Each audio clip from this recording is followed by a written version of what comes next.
David Ornstein has dropped another bomba as Chelsea have secured the services of Maxence Lacroix for £52 million from Crystal Palace. Yeah, baby. And as you can tell, I'm happy. But let's talk all about it. Like, subscribe, all the good algorithm stuff. Comment down below what you think about this signing, and let's get into it. £52 million for Maxence Lacroix, and I'm going to continue to pronounce his name like that because he is French, a French international. Probably, maybe you could say Konate is third string, he's fourth. Maybe you could say Lacroix is third string. Whatever you want to believe about that. But either way, this is a Premier League proven player who's played for Crystal Palace, has won silverware with Crystal Palace, has been a captain in his career as well.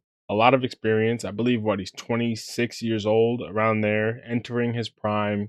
Played years at Wolfsburg, went to Palace, got that Prem experience, and now he's making the step up to Chelsea as he enters his prime.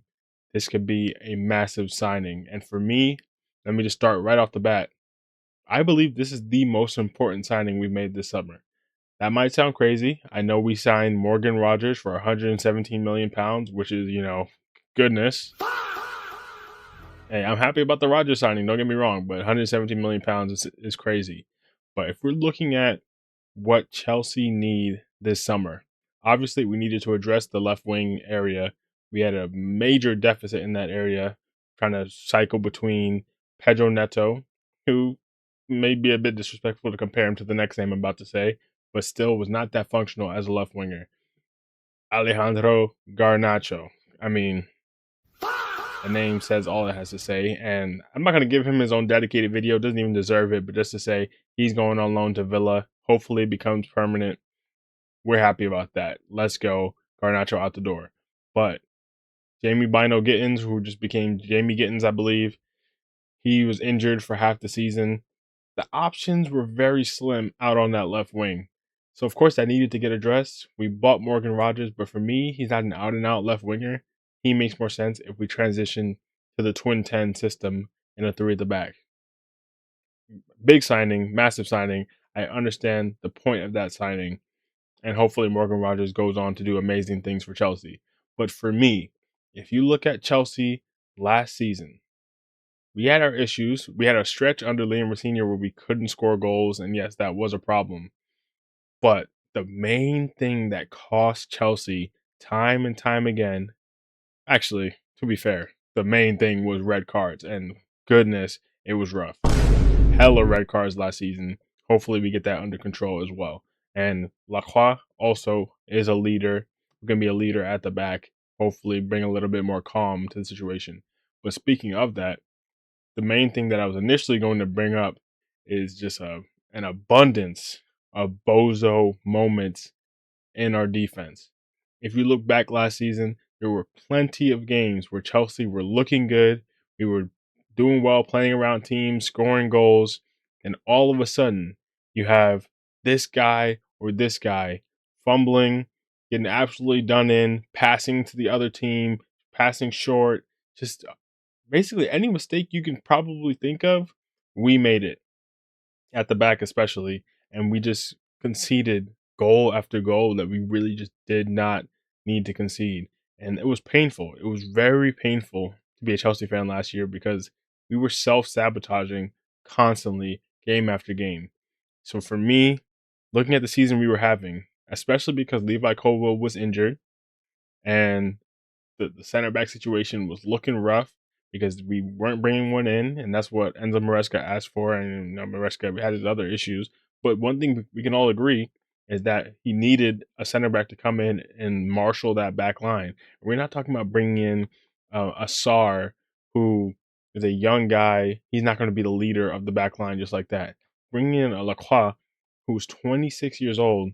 This is someone we were bringing in who's experienced, who can come in and be, if we play a back three, be the central center back. If we're playing a back four, him and Colwill is now a solid partnership at the back. Something we've been lacking since probably Thiago Silva left the club. We haven't had a partnership or even just a back line that we can really be confident in.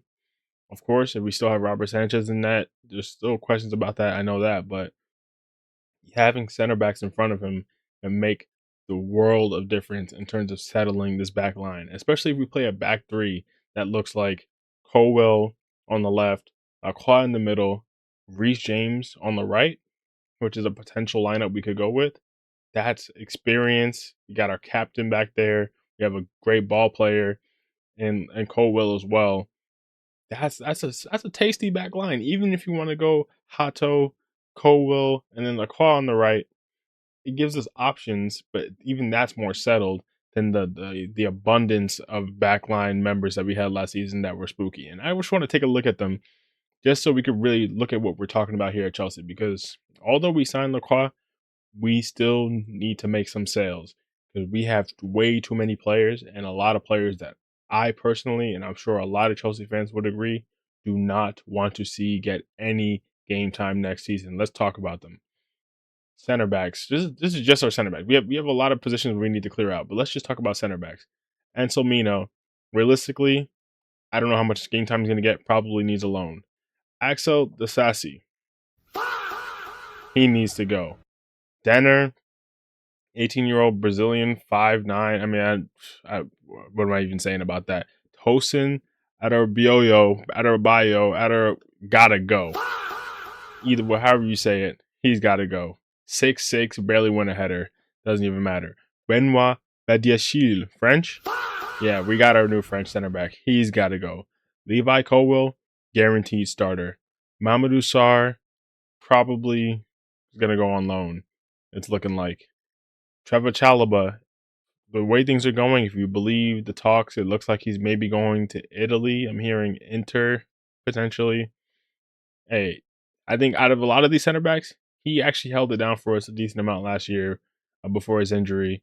So it'd be a shame not to have him in rotation. But if we can get a good fee for him, I'm not mad at it.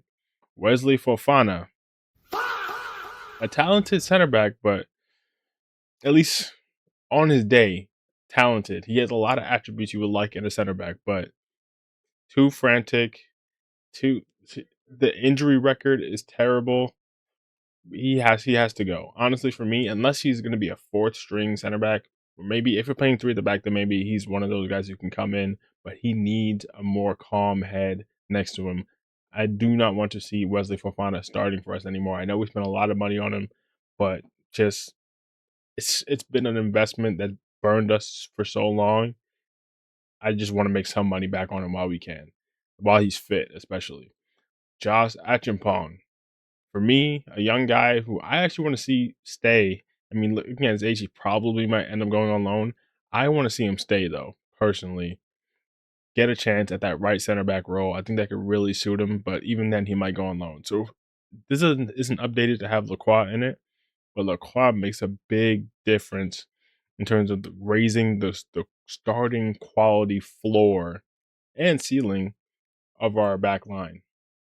So for me, this is an amazing signing, especially for the price, 52 million. Obviously, in this market, prices are crazy. So 52 million is not a little bit of money, but considering the price that certain players are going for, Lacroix easily could have been a 70 million pound signing, given that he's a Premier League player. Palace are playing in the, I believe, Europa League this year because they won conference last year. So this easily could have been raised up the fee. We held it down, 52 million, good negotiation. We're bringing in Lacroix. I'm very happy with the signing, and that's the reason why I think it's our most important signing of the summer. It's someone that we set out as a target earlier in the summer. We negotiated, and we got the deal done before other teams had the chance to really get in and boost up the price or maybe come and swoop out from under us and get them.